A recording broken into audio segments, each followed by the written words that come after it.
আসসালামু আলাইকুম। আমার চ্যানেলে আপনাদের সকলকে স্বাগত।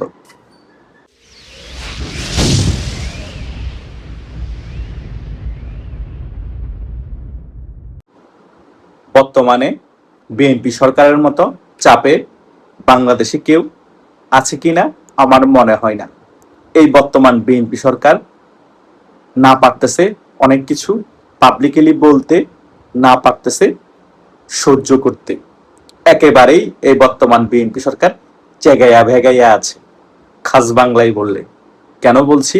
কারণ তারা যে 12ই ফেব্রুয়ারি মামু ভাইগনা নির্বাচনের ফলে বাংলাদেশে ক্ষমতা এসেছে, আন্তর্জাতিক ভাবে সকলেই জানে এবং বর্তমানে বাংলাদেশের সকলেই সেই বিষয়ে অবগত আছে। এই নির্বাচনের ফলে আওয়ামী লীগের যত পাতানো নির্বাচন ছিল, সকল নির্বাচন এখন টেকনিক্যালি ভাবে সহি হয়ে গিয়েছে বিএনপির এই পাতানো আমু এবং মামুদের নির্বাচনের ফলে। আর দ্বিতীয় বিষয় হচ্ছে আওয়ামী লীগের কার্যক্রম সংসদে বিল পাশ করিয়ে নিষিদ্ধ করে রাখার ফলেও বাংলাদেশে যে গণতান্ত্রিক প্রক্রিয়া নেই, সে সকল বিষয়ের বার্তাও আন্তর্জাতিক মহলে পৌঁছে গিয়েছে। আন্তর্জাতিক মহল থেকেই বর্তমান বিএনপি সরকারের উপর বারবার চাপ এসেছে আওয়ামী লীগের কার্যক্রমের উপর যে নিষেধাজ্ঞা আছে সেটা তুলে নেওয়ার জন্য। কারণ আওয়ামী লীগ যদি বাংলাদেশে রাজনীতি না করতে পারে, তাহলে বাংলাদেশে যে গণতন্ত্র আছে বা গণতান্ত্রিক প্রক্রিয়া বাংলাদেশ সরকার চলছে, সেটা বলা যায় না। সকল কিছু এখন বিএনপির গলার কাটা হয়ে দাঁড়িয়েছে। বিশ্বের 4 গুরুত্বপূর্ণ দেশ কিন্তু এই সকল বিষয় নিয়ে বিএনপি সরকারের উপর এখন কঠোর চাপ প্রয়োগ করছে। তার মধ্যে উল্লেখযোগ্য হচ্ছে ভারত, রাশিয়া, চীন এবং আমেরিকা।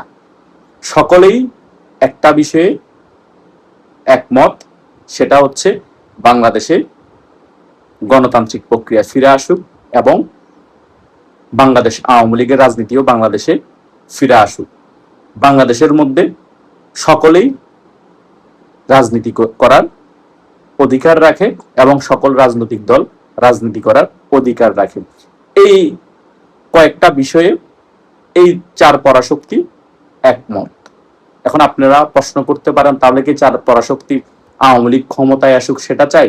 না, এখানের মধ্যে হয়তোবা ভারত চাই মনে প্রাণে যে আওয়ামী লীগ ক্ষমতায় আসুক, বা রাশিয়া চাই আওয়ামী লীগ ক্ষমতায় আসুক, কিন্তু চীন এবং আমেরিকা সেটা চাই না। চীন এবং আমেরিকা চাই বাংলাদেশের মধ্যে রাজনৈতিক ব্যালেন্স ফিরে আসুক এবং বাংলাদেশের মধ্যে গণতান্ত্রিক একটি প্রক্রিয়া ফিরে আসুক, যাতে বাংলাদেশে ব্যবসা বাণিজ্য করার জন্য পারফেক্ট পরিস্থিতি থাকে।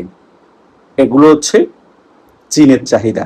আমেরিকার চাহিদা হচ্ছে বাংলাদেশের সকল দল রাজনীতি করবে, গণতান্ত্রিক প্রক্রিয়ায় নির্বাচন হবে এবং জনগণের ভোটেই ক্ষমতা হস্তান্তর হবে যে কোনো একটি রাজনৈতিক দলের কাছে।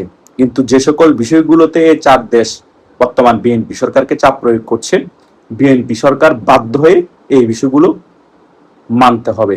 সেই কারণেই শেখ হাসিনা ডিসেম্বরে প্রত্যাবর্তন হওয়া একেবারেই 100% ইনশিওর হয়ে গিয়েছে। কারণ বিএনপি চাইলেও এই বিষয়গুলোকে ইগনোর করা সম্ভব না এবং বাংলাদেশে শেখ হাসিনা যদি ফিরে আসে, রাজকীয় প্রত্যাবর্তন হয় শেখ হাসিনার, বিএনপি সরকার প্রটোকল দিতে শেখ হাসিনাকে বাধ্য। এবং এই 4 পরাশক্তি দেশের চাপ সহ্য করতে না পেরে বিএনপি সরকার আওয়ামী লীগের কার্যক্রম নিষেধাজ্ঞাও তুলে ফেলতে বাধ্য হবে। এই সকল বিষয়গুলো অচিরেই ঘটবে এবং শেখ হাসিনা বাংলাদেশে ফিরে আসার আগেই বাংলাদেশে রাজনীতির অনেক সমীকরণ পরিবর্তন হয়ে যাবে।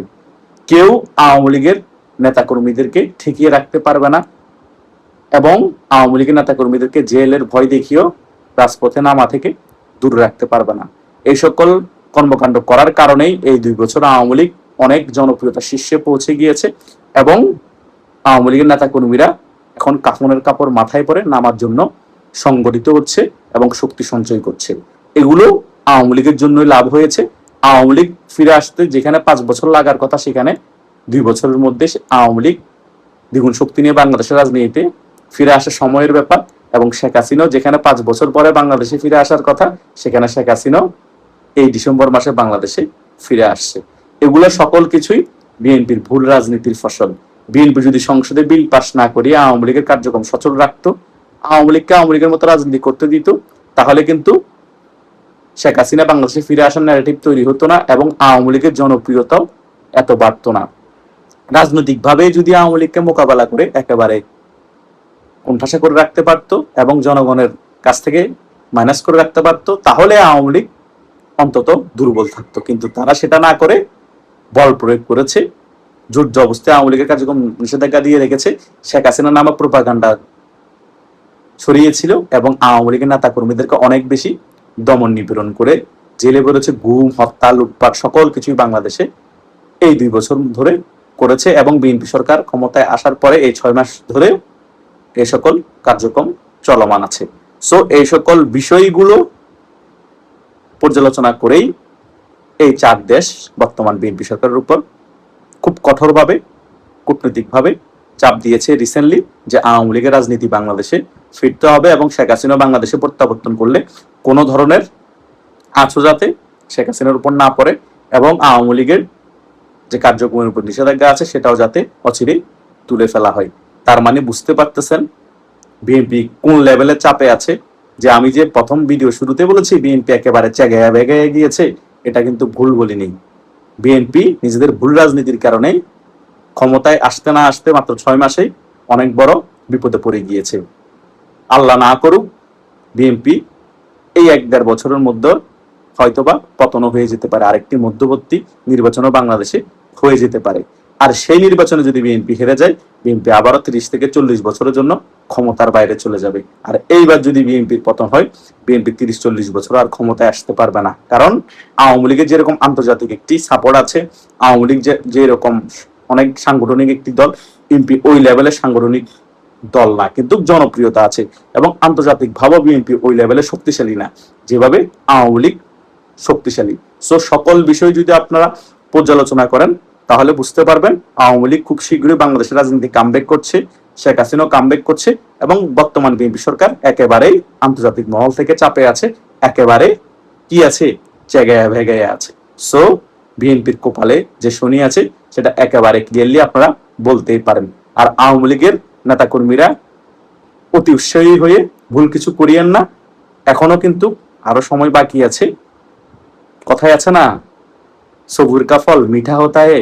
সো আরো কিছুদিন সবুর করেন, নিজেদেরকে সংগঠিত করেন, শক্তি সঞ্চয় করেন। শেখ হাসিনা আসার আগেই রাজপথে সকলে নামতে হবে এবং রাজপথ দখল করতে হবে এবং শেখ হাসিনার রাজকীয় প্রত্যাবর্তনও এই বাংলাদেশে ঘটাতে হবে।